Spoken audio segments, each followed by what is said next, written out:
Alright guys, I think I owe you guys an update. A little over a month ago, my 2006 Ford F-250, my parents' white enclosed trailer, and my 1963 Studebaker Lark were stolen in Florence, South Carolina, in the parking lot of a Holiday Inn. I'm sure a lot of you that are watching this video are probably aware of the situation, and the core of this video is going to be me saying thank you for everybody out there who has tried to help with this situation. I have been getting a lot of comments on all my social medias of people asking any updates on the situation. Unfortunately, I don't have any. It's been very, very, very quiet, and something that the cops told us was that typically people won't hear anything until after 5 weeks, and if you don't hear anything by 5 months, you probably will never hear anything. It is clear that the people who did this were good at what they do, because my post on Facebook has reached over 300,000 people, and the fact that nobody has seen it means that they probably know what they're doing. So I want to kind of go from when the theft happened and kind of just take you guys through how the process has been. The day of the theft, I made that Facebook post asking you guys for help, and there was this massive response from the entire car community. A lot of people that I look up to, such as Kyle Loftus from 1320 Video and Jonathan Atkins, who owns one of the quickest stick shift cars in the world, reached out and tried to help us locate our stolen stuff. Also, there was this massive group of what I would assume are bots who started making comments on my Instagram and Facebook accounts, who key on to somebody who has stolen stuff, such as a car or what have you, who basically made these like automated replies to the post saying, oh, you should contact Johnny Tracker, and he can figure out when your car was last turned on and help you track the thing down. Now, my truck is a 2006 Ford F-250.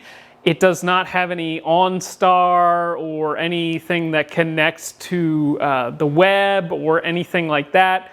It was pretty clear that these were scammers who were trying to get money out of me. One guy reached out to me in particular, and he contacted me, and his first message was, "What can I help you with?"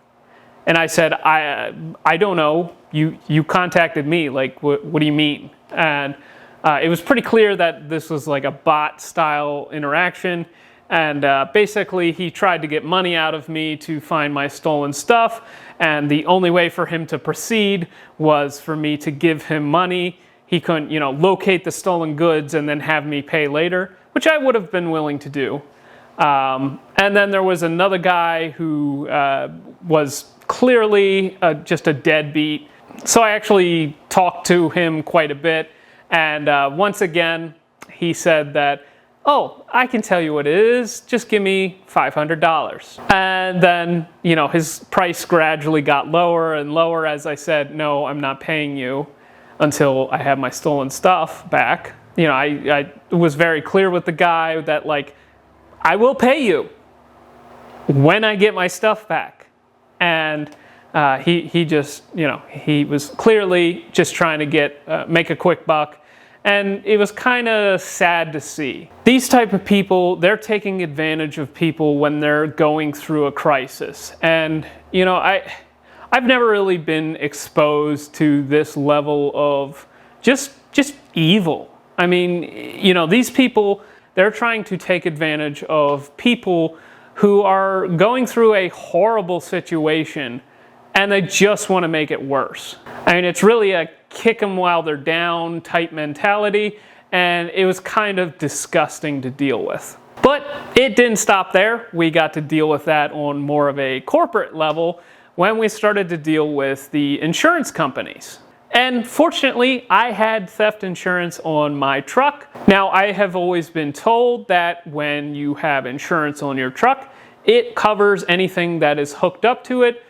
Could be a trailer or, what have you behind the truck. I've always been told that, like, as soon as you hitch that trailer to your truck, it's covered as well. And that's true, except if it's theft.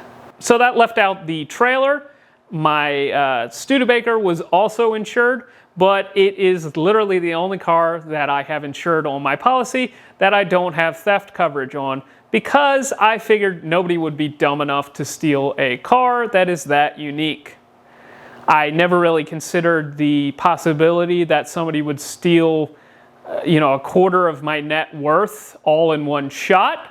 But I should have been wiser than that, and another hard lesson to learn. The truck was insured, the trailer was not, and the car was not. But my parents had the idea of, we should go through our property insurance to see if we can get any coverage on the trailer. Our property insurance informed us that the trailer was not covered under our property insurance, but some of the stolen items in the trailer could be covered under the insurance. And what we found out is that this coverage applied to everything except for car parts. And this was another difficult lesson to learn. Frankly, it's kind of baffling. Like, why would you have the insurance if it didn't cover the items at your house? And frankly, we're probably going to be looking for another person to do our property insurance in the future. But the fun didn't end there. The property insurance would cover things like tools or supplies or stuff like that. But they decided they wanted to argue with me on what was considered a tool. In their policy, it calls out an exclusion for tuners that you may have attached to your vehicle that are permanently attached to the vehicle. And I, of course, had my HP tuners along with us, and an SCT Ford tuner with us that got stolen with the rest of the stuff. And their claim has been that the HP tuners and SCT tuner, they're not tools, they're devices that permanently attach to the vehicle. The HP tuners I have used on probably 30 different vehicles, and the SCT tuner I have used on probably 5 different vehicles, but they refuse to cover them as tools. This has been very frustrating because there's like $1,200 sitting there that they refuse to cover, and I'm very disheartened by that whole situation. What we're finding is that insurance, it's almost like it's a government mandated scam. I'm very disappointed with how that whole situation has been playing out. So yeah, not only do we have to deal with random Facebook scammers down in the comments, but we also have to deal with corporate government supported scammers. So that whole situation has been pretty disappointing. But next I want to move on to the positives of the situation.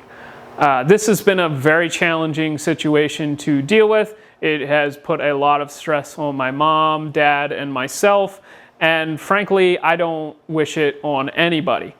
That being said, the car community has come out in just absolutely humbling ways. I am the type of person that, if somebody does me a favor, I want to pay them back double or triple, and I expect nothing in return. And the outpouring of support has been just crazy. Next, I want to talk about the program that Monkey Fab has been doing for the past month. He's had a racer rescue program that he's been doing. He's been donating part of his profits from the month to help us get back on our feet. And that has been just, again, I can't put it into words how thankful I am. I'm sure there's going to be some people in the comments who assign some, evil motive to, my actions here or some stupid thing like that. But the way that I view it, it's, a group of racers in the pits who are passing around a hat and saying, hey, Calvin just had all his stuff stolen. Throw in a couple bucks and, try and help him get back on his feet. I just, all I can do is say thank you. I'm going to try to make you guys proud in the future. I'm going to try and, make you feel like it was worth it. And that's all I can do. So with that, I think I'm going to end this video off here. Big thanks to everybody out there for trying to help. I'm sorry I don't have more positive news to share with you. Frankly, I didn't even want to make this video just because I don't like making videos where there's, a lot of negative like that. But I felt like I needed to update people on the situation. So thank you. See ya.